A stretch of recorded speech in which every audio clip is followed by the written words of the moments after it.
KCR resign చేయించి కేకేను కాంగ్రెస్ పార్టీలో చేర్పించి ఆ ప్లేస్ను ఖాళీ చేయించి కవిత కేసులో మొదట్లో వాదనలు వినిపించిన అభిషేక్ మను సింఘ్వీకి ఇక్కడ లైన్ క్లియర్ చేశారు. ఆయన ఎన్నికయింది అని చెప్పి ఆయన ఎన్నిక అఫీషియల్గా ఈ జస్ట్ నో సార్ అంటే ఓకే అంటే రేవంత్ రెడ్డి గారు తన పొరపాటు అపార్థానికి ఇచ్చిందని గుర్తించారు, కానీ అరుణ గారికి అదేమో అర్థం కావట్లేదు అనమాట.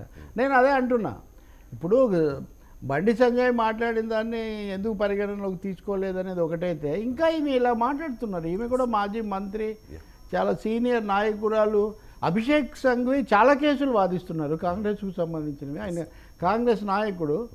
అంటే ఎంత అనమాట ఇది, ఆ రాజీనామా చేయించింది కేసీఆరే, ఈయనకు పదవి ఇప్పించింది కేసీఆర్. అంటే కథకు కాళ్ళు లేవు, ముంతకు చెవులు లేవు అని ఎంతసేపు అయినా ఈ కథను పొడిగించవచ్చు.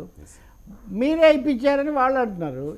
అందుకని ఇదంతా తోడు దొంగల వ్యవహారంలాగా ఉంది తప్ప ఏదైనా Aruna being a senior leader D K Aruna నిన్న కోర్టు అంత మనస్తాపము అంత అభిశంసన చేసిన తర్వాత కూడా ఇంకా ఇలా మాట్లాడుతున్నారంటే ఈ నాయకులు పాఠాలు నేర్చుకోరు.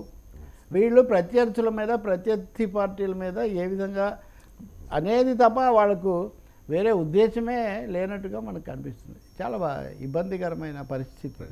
ఇంకో కామెంట్ కూడా చేశారు సార్, మనం బ్రేకింగ్ కూడా చూస్తూ ఉన్నాం ఇప్పుడు మన ఛానల్లో. 4 రాష్ట్రాల ఎన్నికలు త్వరలో జరగబోతూ ఉన్నాయి. సో వాటికి